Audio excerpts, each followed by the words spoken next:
이러한 부르심을 받았을 그때 이 짐 엘리엇 선교사님의 나이가 여러분 28살이었다 그럽니다. 여러분 28살 나이를 한번 생각해 보세요. 좋은 나이입니까? 안 좋은 나이입니까? 너무나 좋은 나이죠. 정말 가장 꽃다운 나이입니다.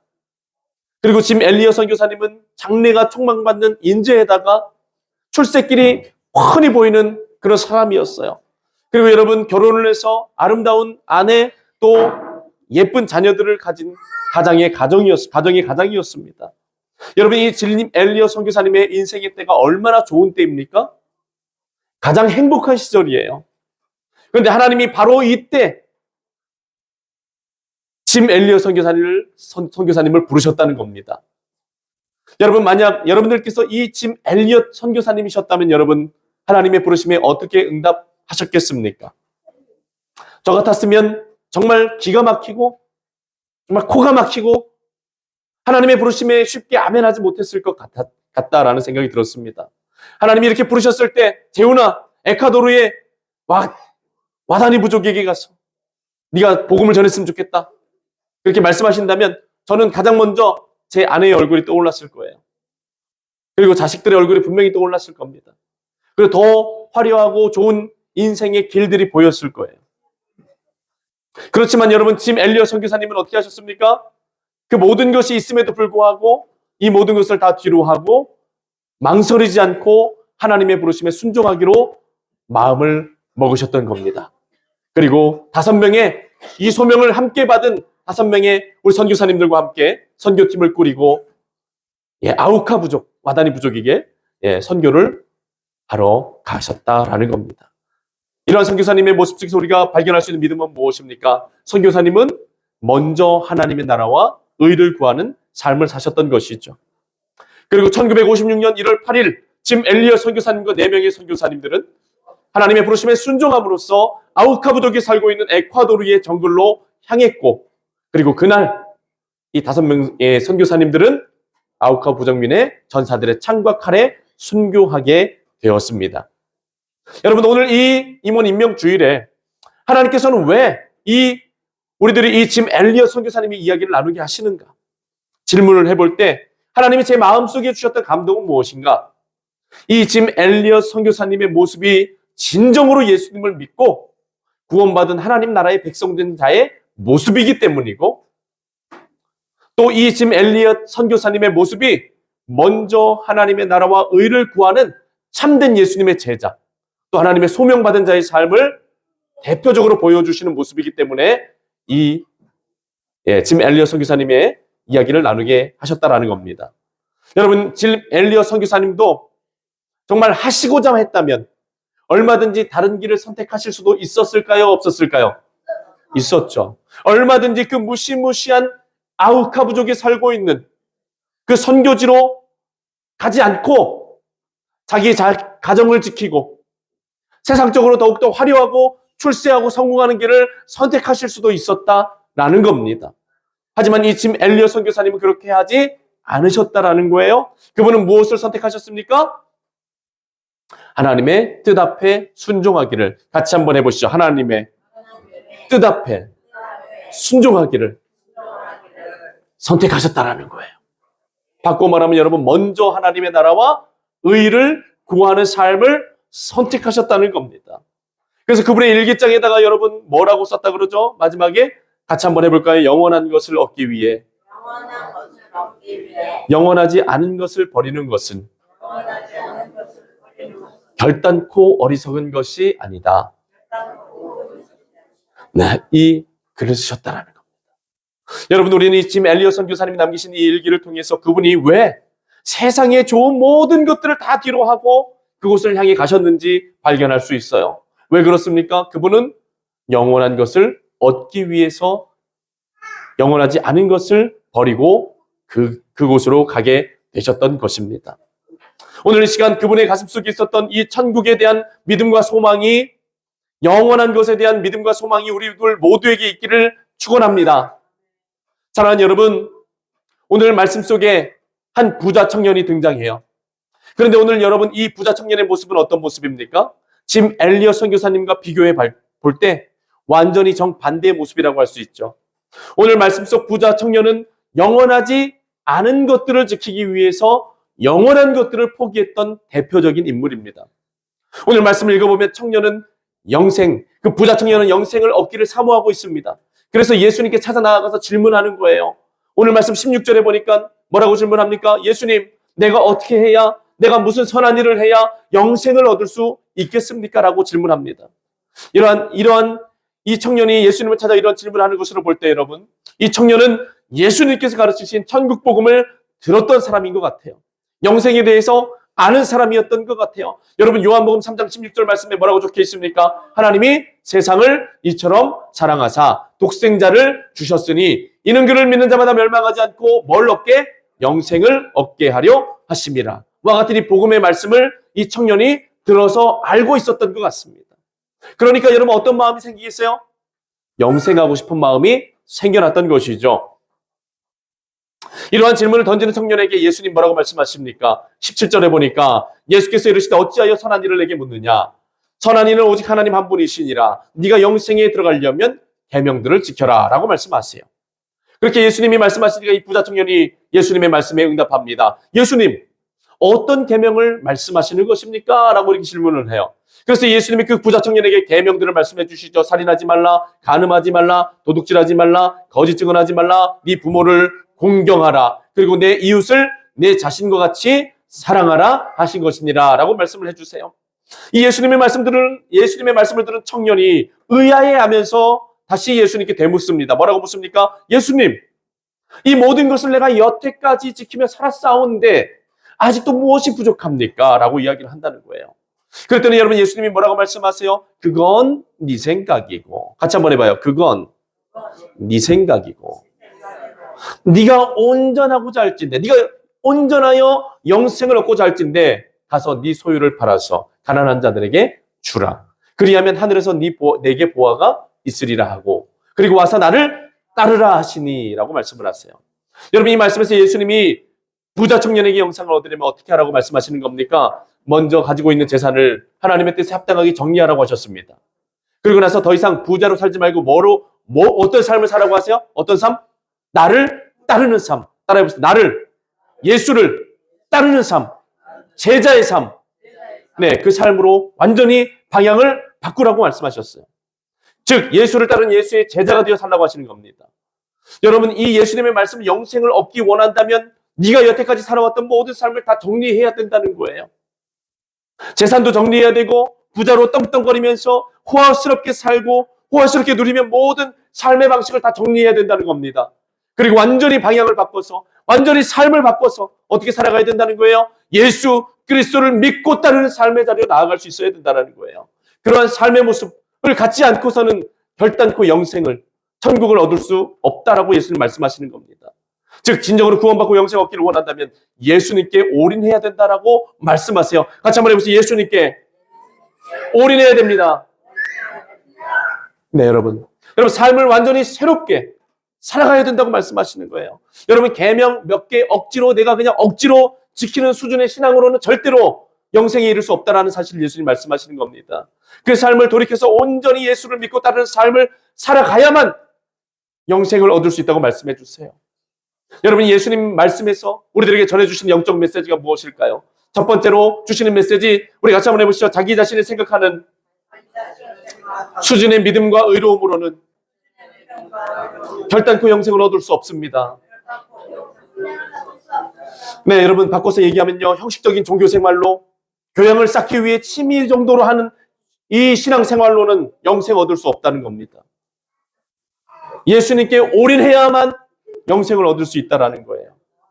여러분, 부자 청년이 예수님에게 어떻게 영생을 얻을 수 있겠느냐라고 질문했을 때 예수께서 계명을 지키라고 하셨고, 그때 이 부자 청년이 뭐라고 했습니까? 저는 이미 계명을 다 지키며 산다고 이야기했어요.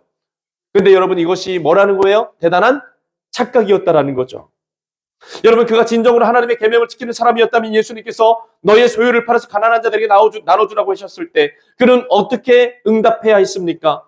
내 이웃을 내 자신같이 사랑하라고 말씀하신 하나님의 계명을 따라서 자신의 소유를 팔아서 가난한 자들에게 나누어 주어야 했죠. 아니, 나누어주는 신용이라도 했어야 됐습니다. 뽕나무에 올라갔던 삭개오와 같이 자신의 재산을 정리하여 정말 나누어주고 예수님을 따르는 삶을 살아갔어야 했어요. 그런데 여러분, 그 부자 청년은 어떻게 했습니까? 그렇게 했습니까? 못했습니까? 그렇게 했습니까? 못했습니까? 못했다는 겁니다. 예수님은 아셨던 거예요. 뭘 아셨습니까? 그가 자기 스스로 계명을 지킨다고 했지만 껍데기로만 지키고 형식적으로만 지켰을 뿐 진정으로 이웃을 아끼고 사랑하는 그 마음이 없다는 사실을 그 예수님은 아셨던 겁니다. 부자 청년은 예수님께서 자기 소유를 팔아서 가난한 자에게 나누어 주라고 하셨을 때 근심에 빠지고 시험에 들어버렸습니다. 그리고 예수님을 떠나버리는 안타까운 삶의 모습으로 나아가게 되었어요. 여러분, 이러한 부자 청년의 모습을 볼 때 우리가 생각하게 되는 것, 이 부자 청년은 대단한 착각에 빠져 있었던 것이다 라는 겁니다. 그는 자기 최면에 걸려 있었던 것입니다.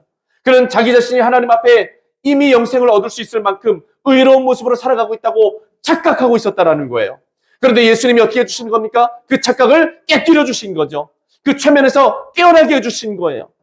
그의 영적인 민낯과 실체를 드러내 보여주신 겁니다. 예수님이 그에게 너의 소유를 팔아서 가난한 자에게 나눠주라고 말씀하셨던 그 순간에 그가 얼마나 피상적으로 형식적으로 자기 편한 대로만 계명을 지키며 살아가고 있었는가가 완전히 다 드러났던 것입니다. 물론 사람들이 보기에는 훌륭해 보였을 수 있습니다. 그 사람의 모습이, 그 청년의 모습이 의롭다 칭찬받을 수 있을 만큼 명성을 얻었을 수도 있을지 몰라요. 하지만 여러분, 하나님의 눈은 속일 수 있습니까? 없습니까? 사람의 눈은 여러분 속일 수가 있지만 하나님의 눈은 절대로 속일 수가 없는 거예요. 여러분, 하나님은 겉모습만 보시는 분이 아닙니다. 하나님은 사람의 마음의 중심과 사람의 심령의 상태를 꿰뚫어 보시는 분이세요.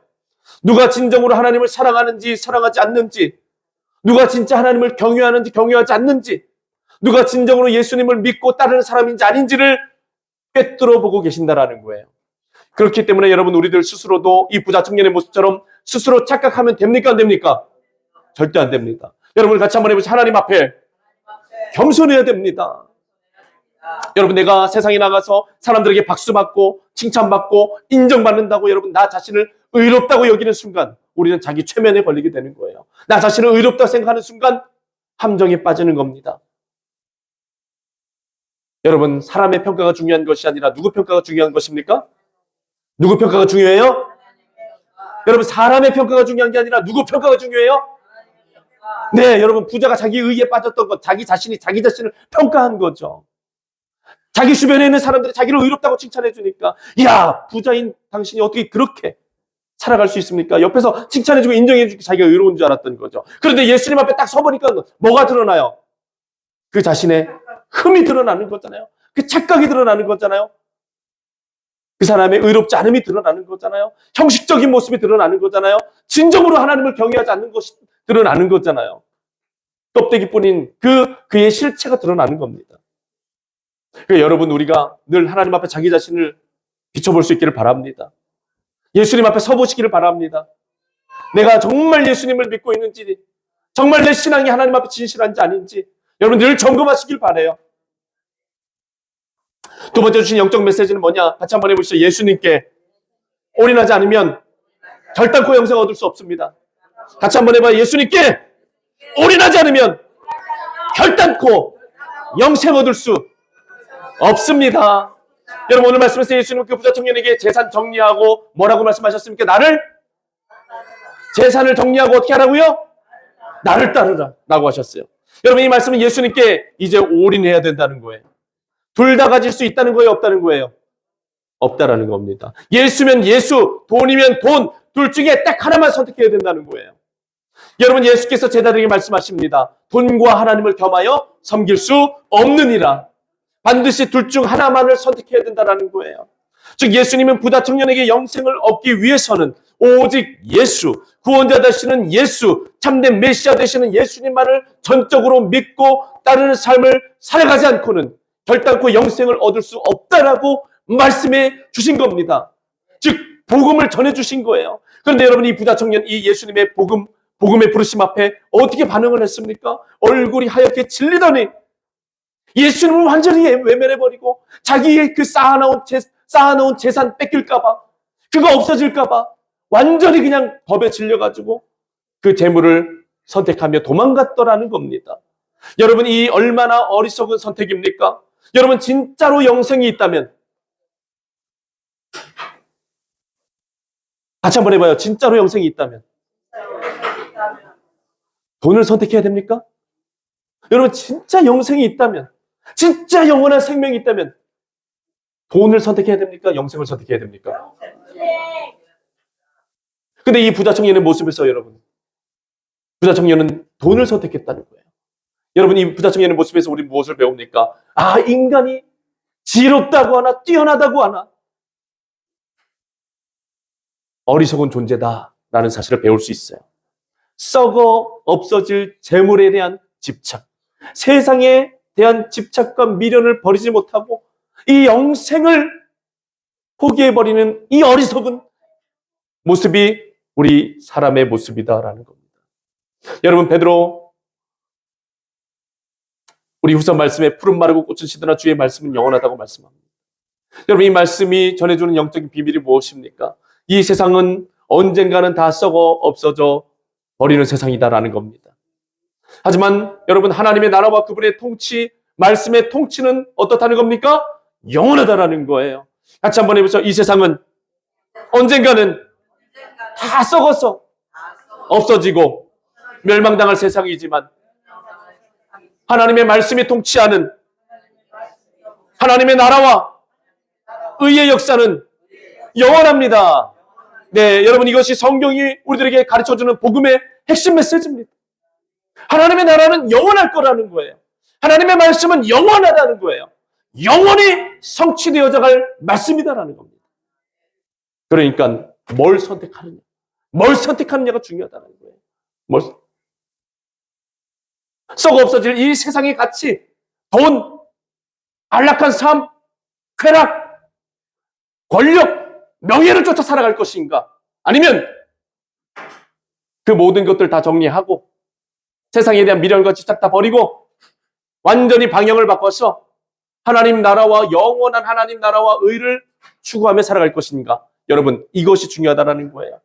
여러분, 이 주일에 하나님은 우리가 이 선택의 문제 앞에 서서 우리 삶을 진단해보고 우리 삶의 방향을 확실하게 결정하라는 것입니다. 자, 같이 한번 해보시죠. 하나님이냐? 재물이냐? 나는 무엇을 따를 것인가? 나는 돈을 목적으로 살 것인가? 하나님의 영광을 위해서 목적으로 살 것인가? 이걸 정하라는 거예요. 우리 한결아, 너 왜 공부하니? 너 왜 공부해? 학교 왜 다니니? 그래, 그런 이유도 있지만 더 중요한 게 뭐냐? 따라해보자. 하나님의 영광을 위해서 다니라는 거야. 제가 청소년부에 가가지고 청소년 애들한테 물어봤습니다. 니네들 꿈이 뭐니? 그랬더니 뭐 의사, 공무원, 여러 가지 얘기하더라고요. 그래서 너 그럼 의사 왜 되고 싶니? 물어보니까 돈 많이 벌잖아요. 야, 공무원 왜 되고 싶니? 안정적이잖아요. 이러더라고요. 우리 애들 마음속에도 이미 뭐가 자리 잡고 있어요, 다? 네, 돈이 주는 편안함, 안락함. 물질적인 가치가 중요하다는 사실. 뭐보다요? 하나님보다. 근데 여러분, 제가 질문했던 청소년 애들이 누군지, 어디에 다니고 있는, 어디에 있는 친구들인지 아십니까? 세상에 있는 친구들이 아니라요, 교회에 있는 친구들이었어요. 장로님 자녀였고요, 권사님 자녀였고요, 집사님 자녀였어요. 다 그런 애들이었어요. 근데 그런 애들 마음속에 누가 없는 거예요? 누구에 대한 마음이 없어요? 하나님에 대한 마음은 하나도 없다는 거야. 하나님에 대한 마음. 그 아이들은 어느 방향을 해 사는 거예요? 썩어 없어질 이 세상만을 바라보며 이 세상에 소망을 두고 살아가고 있었던 거예요. 근데 여러분, 성령께서 이루시는 거듭남의 역사, 구원의 역사는 여러분 영원하신 하나님 나라를 소망하게 하시는 부르심인 줄로 여러분 믿으시기 바랍니다. 여러분, 구원받은 자 안에서 나타나는 증거는 뭐냐? 영원하신 하나님 나라를 바라보게 된다는 거예요. 영원하신 하나님 나라를 꿈꾸게 된다는 겁니다. 그 나라를 위해서 이 세상의 모든 것을 다 배설물로 여기는 삶을 살아간다는 거예요. 여러분, 사도 바울이 어떤 사람이었습니까? 그런 민족주의자에다가 자기 민족의, 자기 이스라엘 왕국의 평안과 이스라엘 왕국의 재건과 발전만을 위해서 정말 눈에 불을 켜고 열심을 내서 살아갔던 민족주의자였어요. 그런데 여러분, 그가 예수님을 만나고 완전히 회심하고 하나님 나라, 영원한 하나님 나라가 있다는 걸 분명하게 알게 되니까 어떻게 됐습니까? 자기가 여태까지 쌓아왔던 모든 커리어와 자기가 여태까지 가지고 있었던 모든 삶의 인생에 대한 야망과 모든 삶의 목적이 어떻게 됐어요? 완전히 다 배설물로 버려지게 됐습니다. 그리고 나서 누구를 따르게 됐어요? 예수 그리스도를 따라서, 같이 한번 예수를 따라서 그의 삶의 방향을 영원하신 하나님의 나라로 바꾸게 되었습니다. 그래서 여러분, 그가 이 이방 선교의 이 문을 여는 굉장히 중요한 선교적인 일을 감당할 수 있는 사람이 되었다라는 겁니다. 여러분, 하나님께서 오늘 이 주일에 질문하십니다. 하나님 나라의 소망을 두고 살 것인가? 썩어 없어질 세상 나라의 소망을 두고 살 것이냐? 여러분 한번 대답해 보십시오. 여러분, 하나님 나라의 소망 두고 살 겁니까? 세상 나라의 소망 두고 살 겁니까? 네, 하나님 나라의 소망 두고 살아가시길 바랍니다. 같이 한번 해봅시다. 하나님 나라의 소망을 두자. 하나님 나라의 소망을 두자. 여러분, 하나님께 소망을 둘 것입니까? 돈과 재물의 소망을 둘 것입니까? 여러분, 하나님께 소망을 두시기 바랍니다. 하나님께 소망을 두시기 바랍니다. 이 시간 예수님은 마지막으로 질문하십니다. 너의 야망과 너의 만족과 네가 중요하다고 생각하는 세상적인 가치를 따라 살 것이냐? 아니면 예수 그리스도를 따라서 거룩한 하나님 나라의 가치를 따라 살 것이냐? 오늘 예수님 선택하라고 하시는데 여러분 잘 선택하며 나아가시는 새로운 한 주가 되시길 바랍니다.